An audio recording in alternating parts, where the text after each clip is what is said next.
Hi, I'm Thorie Hines. Welcome to the studio, and this is episode 2. I spoke in the first episode about working on different surfaces. I work on paper, I work on canvas. 2 different surfaces, 2 different approaches. Today I'm going to be working on paper.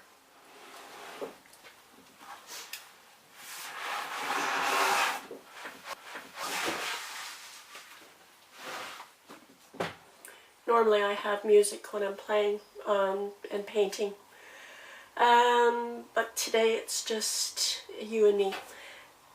I have an exhibition, or I'm taking part in an exhibition coming up next May, and I've been asked to prepare a dozen or so large paper pieces to be on show. I'm very pleased and hoping. I don't know what is going to come out. I know to have that number of paintings in mind. I am starting this evening with this piece of paper. This is Arche that I've cut down to 80 by 80 centimeters. That is my preferred size at the moment. It has, speaking of surfaces, it has 2 surfaces. One is slightly more textured than the other, I have found out, so I'm going to turn it over to the smoother surface. The morning was a wonderful late autumn morning. The sky was that incredible pale blue, wanting to become bluer and I love to try and capture that moment of blue into bluer, and I don't know what come out of it, so I'll give it a start at the moment. Many times I do a very light sketch with graphite. I use graphite sticks, and I can, if I have in mind a cloudscape or some sort of formation, it can be just very lightly in. I don't know quite what I'm doing, and that, to me and for me, is the sheer excitement and wonder of it all, that I don't know what will happen to this blank piece of paper, and that's, I find, exciting. That is what keeps me going. Time I come into the studio, I never know what will appear. I use acrylic paints. I use many different brands, and more often than not, I mix up my own colors. So this is lots of cerulean and some titanium white and some medium, just to give it a bit of body and bounce. And I use all sorts of brushes, fine art brushes, or house brushes, anything that comes to and serves a purpose. It's quite interesting talking while I'm working. There's always an internal conversation going, whether I am consciously aware of it or just sort of emerge out of a fog to see what I'm doing. So these conversations with the camera are an interesting experience to see if I can, I don't know what, just go on and see what emerges. I've just noticed that there was a bit of graphite on the paper, and as the paint and the brush and the water were going over it, it scumbled against the graphite. So I can see marks still below, and that's fine with me. As my painting is going along, I become more and more aware of the effects of layering, building up the surface and just seeing what is hidden in the depths, if you will, and what keeps wanting to assert itself, as the graphite is doing here. This is a very smooth house brush. It's a new house brush, that's why it's still able to sort of blend in the initial first layer of paint. And just with those strokes, no matter if it's paper or canvas, I have a compulsion to turn it upside down and all around. I don't like to think of any image that I do as precious, not to be worked with and changed. Nothing is set in stone. It emerges as it will.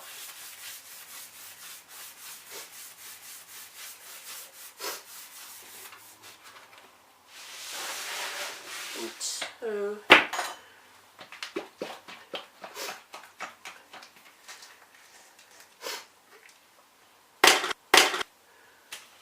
I can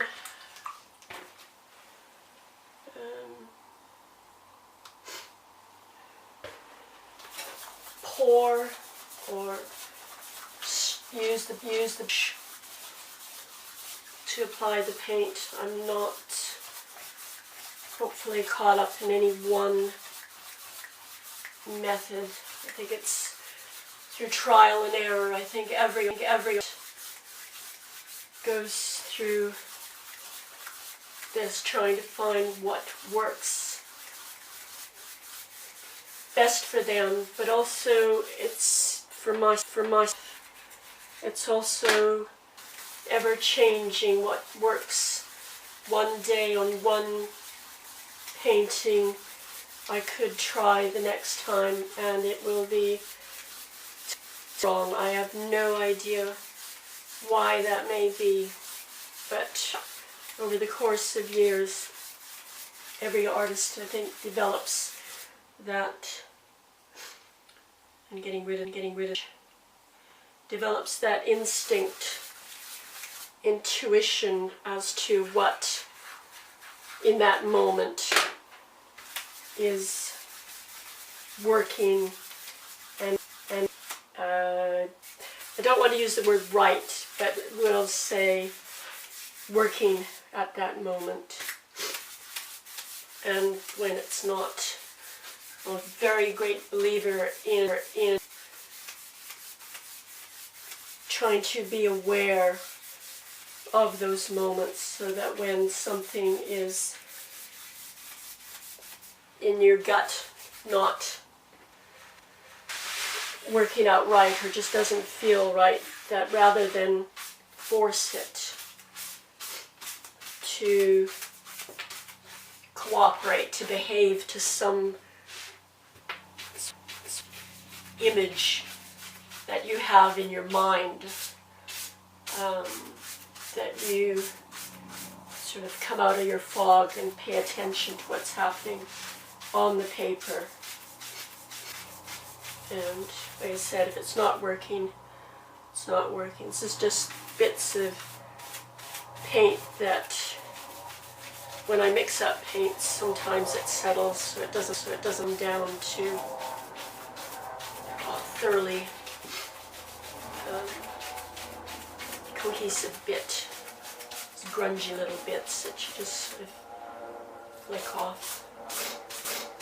I remember seeing Picasso's Guernica and going right up to the canvas as close as the security fence and the guards would allow me to. Feeling a kinship with Picasso as well for his painterly and drawing skills, but also that his brushes left their hairs on the canvas.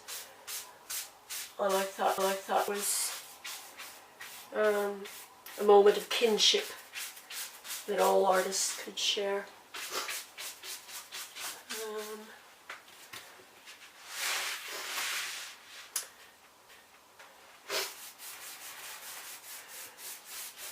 The original notion of blue merging up into blue that I had in my mind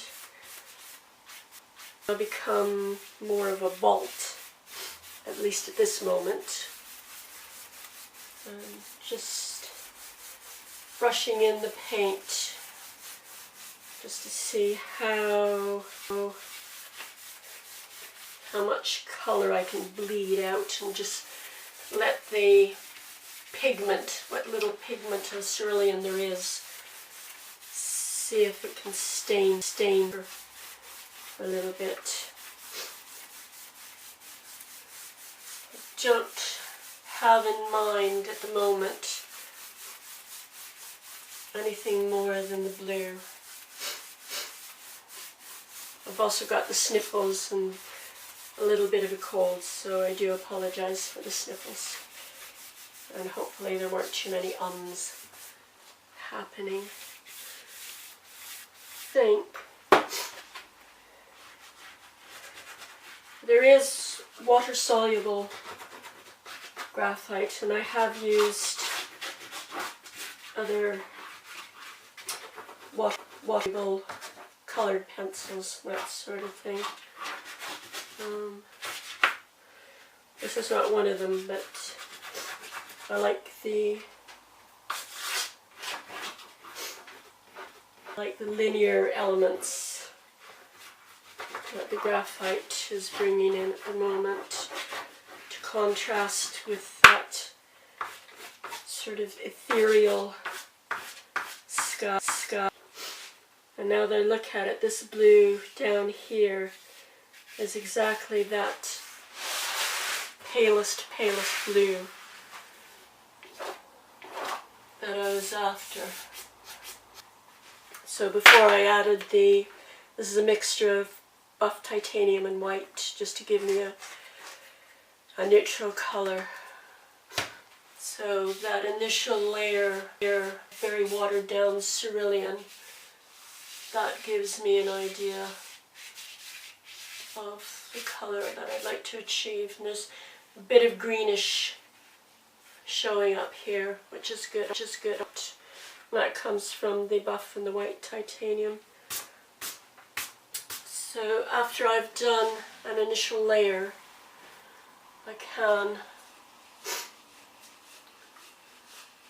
we'll see how much water the paper can stand, and go back into it a bit and see if we can lighten it up. I like the challenge of paper because it's so thin.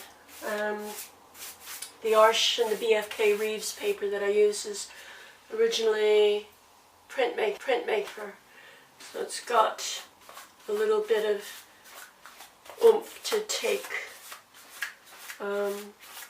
moisture, and I like testing it a bit. I like testing it a lot, to see how much it can take. Yeah. Now the cerulean is starting to fade back, which is good. We'll go down into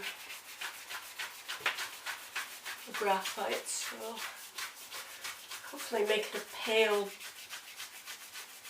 paler page, and see what comes out of it.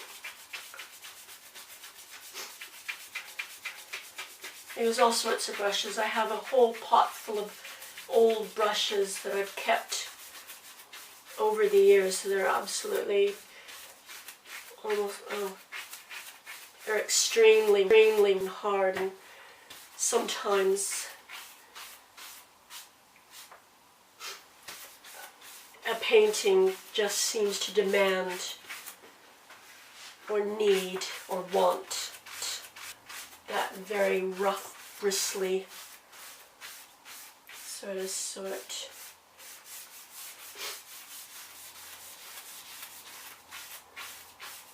I quite like the just stroking the paper, the canvas, trying to get that just hint of color. Now I've reached the point where it's too much water because the paper is starting to peel a bit. So I'll just take it out to the end here.